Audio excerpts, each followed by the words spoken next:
아, 꿀벌 질병 중에는 바이러스성 질병이 몇 종류가 있습니다. 그래서 바이러스성 질병의 대략적인 이제 개요를 보면은, 예, 실제로 조그만 꿀벌이긴 하지만, 그래도 있을 건 다 있습니다. 그래서 다양한 종류의 바이러스에 감염되는데, 이 감염이 돼서 증상이 나타나는 것하고, 검출이 된다는 거하고 차이가 나죠. 그래서 어떤 꿀벌을 가지고 바이러스 검사를 위한 PCR을 한다든가 이렇게 검사를 해봤을 때 이제 많은 바이러스가 검출이 되지만 이러한 감염이 별 문제가 되지는 않습니다. 즉, 봉분이 건강하거나 지속적인 스트레스에 노출되지 않는 한 바이러스 감염이 문제가 되지 않는다. 즉, 질병으로서의 그 병증이 발현하지 않는다는 얘기죠. 이 스트레스라 하면은 뭐 살충제라든가 얘네들이 이제 꽃을 찾아갔을 때 그 농작물이라든가 이런데 그 처리한 그런 니오니코치노이드라든가 여러 가지 다양한 살충제에 노출이 될 수가 있고요. 아니면은 아미트라즈라든가 말리네이트, 흑마포스 등등 그 응애를 잡기 위해서 꿀벌에 직접 그 처리를 하는 이런 화학적 그 살충제에 노출되지 않는 한 발병이 되거나 그런 문제는 없는 것이죠. 그리고 또 고품질의 사료, 특히 이제 화분이 좀 많이 섞인 그런 사료 대용 화분이죠. 이런 것을 공급할 때 바이러스 레벨을 많이 낮출 수 있다 그래요. 어, 우리가 알다시피 단백질을 사료에 있는 단백질, 화분에 있는 단백질을 흡수해서 지방체 단백질, 그, 헤테로젠 형태 단백질을 이제, 그, 그, 그러니까 보유한다 그래야 할까요? 그 지방체에 돼 있는데, 그것이 이제 꿀벌에 있어서는 그 면역이 이제 주체가 되는 것이죠. 그래서 단백질이 많은, 우리 사람으로 치면 이제 단백질 많은 고기국을 먹는다든가, 밸런스 있는 식단을 제공했을 때, 이 바이러스 감염증의 증상이 나타나는 것을 이제 억제할 수 있다는 거죠. 면역을 올려주는 것. 그래서 가을벌의 그 바이러스성 질병 같은 것은 월동군의 폐사와 이제 높은 관련이 있습니다. 원인 바이러스, 이제 다양한 원인 바이러스가 있으나, 우리 국내에서 발견되는 건 대부분 이제 그 굵은 글씨로서 제일 중요한 것이 날개불구 바이러스, 그 다음에 검은 여왕벌방 바이러스, 그 다음에 근만성 마비 바이러스가 있고요. 토종벌에 큰 피해를 줬던 낭종봉화 바이러스가 있습니다. 그리고 또 이스라엘 급성 마비 바이러스도 이제 발병 보고가 되어 있습니다. 그래서 그 바이러스를 보면 유충에서 그 증상이 발현되는 것이 있고, 벌에서 성봉에서 그 근만성의 마비를 일으키는 바이러스로 이제 그, 그 생육 단계에서 이제 구분을 할 수가 있는데, 최근에는 이제 만성 벌 마비 바이러스, 그 만성 벌 바이러스가 떠오르는 이제 새로운 질병으로 문제점으로 이제 대두되는 것 같아요. 이 현상은 이제 우리나라뿐 아니라 전 세계적으로 그간에 문제가 되지 않던 만성 마비 바이러스가 문제를 일으키기 시작했다. 전파가 되고 있다. 네, 그런 뜻이죠. 그런데 이 꿀벌의 바이러스는 어디서 오는가? 대부분 이 응애, 응애가 전파를 합니다. 이제 바로아 응애라 그랬는데, 처음에 이제 바로아 응애는, 원래는 이제 우리가 그 토종벌이라 그러죠. 그래서 세라나에 그 감염되던 놈들인데, 이것들이 서양 종벌, 앞에서 멜리페라로 그 숙주를 확대시킨 이후로, 전 세계적으로 이제 확산이 되고 있습니다. 그래서 미국 같은 경우엔 1980년도에 87년도에 상륙했다고 기록이 돼 있네요. 그래서 이런 응애들이 소위 공개된 이후, 공판 단계죠. 공판 단계에 그 속에 공판되기 직전에 뛰어들어가서, 음, 거기서 숨어서 생식을 하는 거죠. 증식을 하는 거죠. 그러니까 공판 단계 수포에는 15일, 일벌 11일, 여왕벌 7일 이렇게 돼 있으니까 그, 바- 응애로서는 수펄의 공판에 숨어서 그 증식을 하는 것이 가장 유리하죠. 여왕벌 같은 경우에는 뭐 7일밖에 안 되니까 공판 단계가 응애가 들어가서 산란을 해서 성숙해서 다시 교미하는 기간을 생각해 볼 때 여왕벌에서는 증식할 그 시간이 안 됩니다. 들어가 봤자. 그리고 또 여왕벌의 로얄 젤리가 그 응애 생존에 유리하지 않습니다. 저해를 하고요. 그렇기 때문에 여왕벌에는 이제 거의 여왕벌에서 증식을 안 하게 되죠. 못 하게 되는 거죠. 요것이 이제 들어온 수펄, 워커, 일벌에 이 응애가 들어와서 증식을 하는데 이 공파 단계 기간이 길기 때문에 수펄에서 만들어지는 응애의 숫자가 일벌에서 만들어지는 것에 비해서 뭐 거의 한두 마리 정도 더 많은 그런 결과가 있어서 응애도 그 생식 단계를 수펄집을 더 좋아하죠. 그래서 응애를 제거하는데 농약을 쓰지 않고 이것을 수펄집을 사용해서 음, 그 응애들이 들어와서 여기서 증식하게 놔둔 다음에 봉개가 된 이후에는 그 부분을 수펄 부분을 잘라서 제거해 버리는 이제 그런 방법을 응용하기도 하죠. 그래서 배 있는 동안에는 뭐 응애약 처리를 하거나 그래도 요것들이 곳에 피신한 상태에서 이제 증식을 하게 되는 거죠. 그러면서 그 번데기가 우아하는데 벌로 이제 변태를 하죠. 그런 그런 과정 중에 그 지방체를 채취하게 됩니다. 그러면은 그, 벌 번데기의 신진대사나 면역력이 극히 악화되죠. 그뿐 아니라 치명적인 바이러스를 또 전염시키는 것이죠. 그래서 바이러스 역가, 그러니까 바이러스 함량하고 응애 부하와 관계가 있다. 그러니까 응애가 많이 검출될수록 해당되는 매개하는 바이러스도 그 양적으로 이제 그, 많아진다는 거죠. 그 상관관계를 보인다는 거죠. 그래서 겨우 월동하기 전에 가을에 찐득이 방제는 굉장히 중요합니다. 월동 생존 전략으로서 굉장히 중요하죠. 그래서 월동하기 전에 찐득이를 확실하게 방제하는 것이 중요하다는 것은 이제 우리가 잘 알고 있는 내용이죠. 그래서 양봉시에 꿀벌 100마리에서 두 마리, 응애가 두 마리 정도 나온다. 이 정도까지는 이제 크게 벌에 영향을 안 줄 정도의 응애 부활하는 거죠. 그래서 응애를 박멸하기는 좀 쉽지 않지만 수적으로 줄이는 요것을 목표로 이제 양봉을 해나가는 거죠. 이것은 이제 바이러스 질병에 대해서 어떻게 우리가 대처를 해야 되겠냐 하는 방식, 도표가 되겠는데, IPM 피라미드라 그래요. 인테그레이티드 페스트 매니지먼트. 그러니까 이 해충을 방지하기 위한 그런 종합적인 도표라고 보는데, 음, 가장 광범위하고 하기 쉬운 방법이 우선 어떤 양봉 방식이라고 할 수 있겠죠. 예를 들어서 벌을 키우는데, 응애의 저항종 벌이 있어요.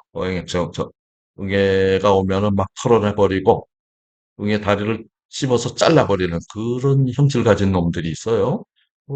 녀석, 그런 형질 가진 벌들을 도입하거나 또 소방을 일부러 축소시키는 방법도 있다 그러네요. 그러니까 우리가 알고 있는 육각형을 더 좁게 만들어서, 그 좁게 만들게 되면은 응애도 증식, 거기 잘 침투하지 못한다는 이제 그런 보고가 있습니다. 그리고 한동안에 번식 중단을 시켜가지고, 그러니까 번식 중단을 시키게 되면은 그 번데기 벌방이 안 생기죠. 그래서 이놈들이 다 노출됐을 때 그때 뭐 약재를 처리한다든가 이런 방식을 쓸 수가 있다는 거죠. 양봉하는 방식으로서. 그다음 기계적인 방식으로는 말씀드린 대로 수펄집에 알을 다 낳았을 때 수펄집을 잘라버리는. 그래서 그래서 이 응애들이 수펄집을 선호하니까 대부분 이제 글로 찾아 들어간단 말이죠. 그러면 이제 수펄집에 들어와서 봉개됐을 때 잘라버리면 아주 대부분의 벌들을 응애들을 아무런 처치를 하지 않고도 이제 제거해 버릴 수가 있는 거죠. 그러니까 부하를 주는 거지. 그리고 바닥에 스크린이 있는 거. 보통 요즘 그 EPP 벌통 보면 바닥에 철망 스크린이 있는데 이놈들이 어떻게 하다 떨어지면 다시 기어 오르지 못하게 그 밑으로 빠져버리게 하는 방식이죠. 그다음에 가루 설탕을 이렇게 뿌리면 이제 벌들이 막 이제 구름이라 그러나 이렇게 털어내고 긁어내면서 이제 벌레 그 응애를 제거하는 방식 이런 것이 이제 기계적인 방식이 되겠습니다. 그다음에 화학물질은 이제 천연물을 쓰는 뭐 소프트 케미칼이라 그러나 그다음에 그 합성 농약을 쓰는 하드 케미칼 이렇게 구분할 수 있는데 바이러스로 그 본다면 바이러스 치료제는 없죠. 그래서 응애를 띄어내는데 뭐 최근에 쓰이고 있는 아미트라즈 농약이나 블루발리네이트 쿠마포스 이런 것들이 있고 그 천연약재로는 이제 그 유기산, 개미산, 옥산산 이런 것이나 식물성 그, 그 정유라 그러나요? 침올 뭐 이런 것들인데 이제 바이러스의 증시 살 어느 정도 억제 효과가 있는 침올, 프로폴리스, 또 무슨 항생물질 이런 것들이 아마 개인적인 천연물질이 될 수가 있다는 거죠. 그래서 응애 구제가 즉 바이러스를 컨트롤하는 것과 이제 일치한다고 보면 되는 것이죠.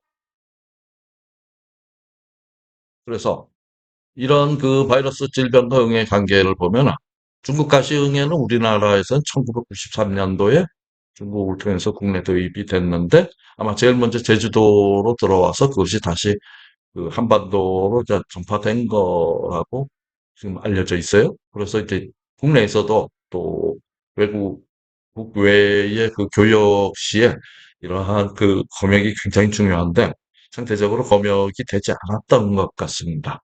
당시는 그 중요성을 이제 우리가 잘 몰랐죠. 그리고 식물, 동물 검역에 있어서의 꿀벌이나 이런 곤충류, 산호곤충은 사각지대에 있었던 것 같아요. 당시에도. 그리고 이 발화응애는 에, 요 꿀벌에 있어서 지방체를 빨아먹을 뿐 아니라 이제 수많은 다양한 그 바이러스를 매개하죠. 뭐 날개불구 바이러스라든가 마비 바이러스, 그 검은 열병 바이러스라든가 뭐 이런 것들, 사프로드 바이러스 뭐 이런 것들 여러 가지 그 바이러스를 매개합니다. 중국가시응에는 발화응애의 경우 이제 큰 상처를 내서 거기를 통해서 새끼들이 그 지방체를 빨아먹는데 요것들은 이제 짜잘한 상처를 아주 멀티플하게 여러 군데 구멍을 내서 그 지방체를 빨아먹죠. 그래서 이 성은들이 많이 보입니다. 네. 그리고 날개불구 바이러스 그, 또 검은 양벌발 바이러스뿐 아니라 마비 바이러스라든가 한국형 사프로드 바이러스라든가 캐시미어 바이러스, 사프로드 바이러스 이런 역시 이제 다양한 음, 바이러스를 이제 매개하고 있습니다.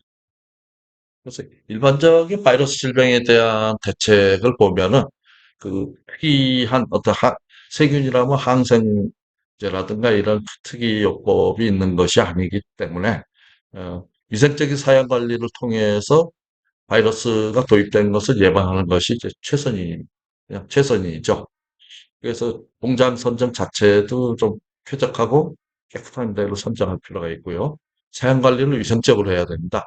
그래서 이 부분은 우리 양봉가들이 좀 더 신경을 써야 되고요. 좀 위생적으로.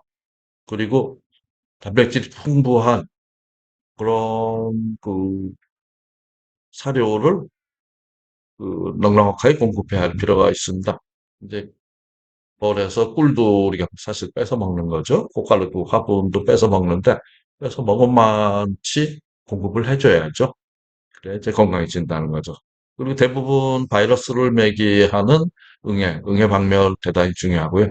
벌을 양봉 관리를 하면서 양봉 기구들을 청소하고 또 소독하고 노후된 기자재, 뭐 예를 들면은 나무벌통 같은 경우에 이제 오래돼서 낡은 것들, 소비 같은 것이 오래된 것들, 이런 것들은 이제 어느 정도 사용하고, 폐기하고, 그리고 소각해버리는 것이 가장 깔끔하죠. 왜냐하면 이제 거기에 이제 바이러스 같은 거, 세균, 이런 병원성 미생물들이 이제 붙어 있단 말이죠.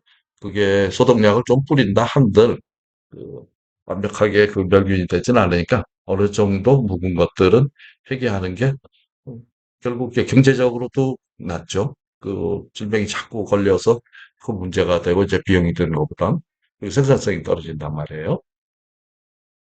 그리고 외부에서 구매하는 여왕벌 같은 것을 여왕벌 사실 선정 잘해야 되는데 하긴 판매할 정도의 여왕벌이 나온다면 그, 그 판매하는 농장의 벌들은 이제 건강하고 당연히 그 컨디션이 좋을 수밖에 없죠. 그렇지 않으면 이제 판매할 정도의 여왕벌이 나오지도 않는데 그렇다 하더라도 그 잠재적인 여러 가지 그 바이러스가 그 검출이 되는 그런 상태의 그런 공장에서 만들어진 여왕벌을 구매할 수는 있죠. 근데 이 부분은 좀 어렵죠. 그걸 뭐 우리가 가서 점검해 보거나 그럴 수는 없고요. 그래서 인공이충 같은 것을 이제 우리가 그 증식을 시키는데 이때에 사용하는 종봉 그리고 이식된 그 왕대를 키우는 육성봉군을 건강한 녀석으로 택해갖고 그것들을 이제 더욱 좋은 방법이라면 샘플링을 해갖고 지역의 가축위생시험소나 이런 데 보내서 그 질병이 없는가. 그래서 가능하면 질병이 없고 유전적으로도 훌륭한 소인을 가진 것에 그 위생물학적인 감염, 위생적인 검사까지 필요한 것들을 선정해서 인공이충을 하면은 건전하고 병이 안 걸린 그런 여왕벌을 그 키워낼 수 있겠고요. 그 여왕벌이 거느리고 있는 휘하의 벌들은 비교적 더 건강할 수가 있겠죠. 이 부분이 상당히 중요합니다. 그다음에 농약 노출 피해를 좀 예방해야 되는데 뭐 그렇다고 과수농가나 채소농가 그 꽃을 피우는 이제 그런 농가에 농약을 안 쓸 수는 없겠죠. 그래서 좀 서로 소통해가지고 농약은 뭐 야간에 쳐도 되죠. 벌이 움직이지 않는 야간에 쳐가지고 충분히 효과를 발휘한 다음에 그 다음에 이제 낮에는 이제 그것들이 이제 안정화되고 땅에 다 가라앉은 다음에 벌이 날아다니는 낮 시간에는 비교적 안전할 수가 있겠죠. 그래서 과수농가서 정책을 좀 마련하는 것도 중요하겠고요.